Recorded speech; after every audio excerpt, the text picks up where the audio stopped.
Ano yan? Ha? Ano yan? Ano ba yan, pre?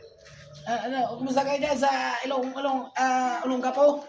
Ang dami kami nahuli na ano dito, mga kalambat, mga bitaw ka ng pating. Nilinis lang namin ngayon kasi mga kalambat, may mahina ang huli ngayon ng isda eh. Nanglimas lang kami dyan sa drainage. Ang dami ng pating na naligaw sa drainage eh. Talaga nang nakisama talaga yung panahon eh. Ito, pinitas pa namin sa to eh. Bundok wari-wari.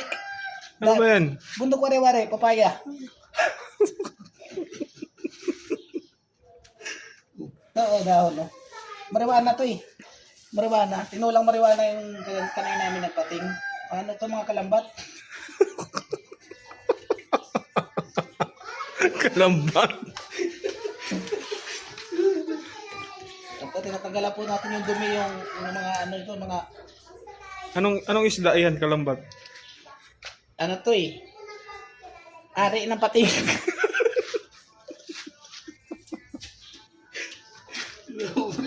Ay, ina. Shout out sa inyo. Sana buhay pa kayo. Mamaya babalikan natin pag nagluluto na si kalambat. Yung mga kalambat, susunod na tayo ng video. Bye-bye!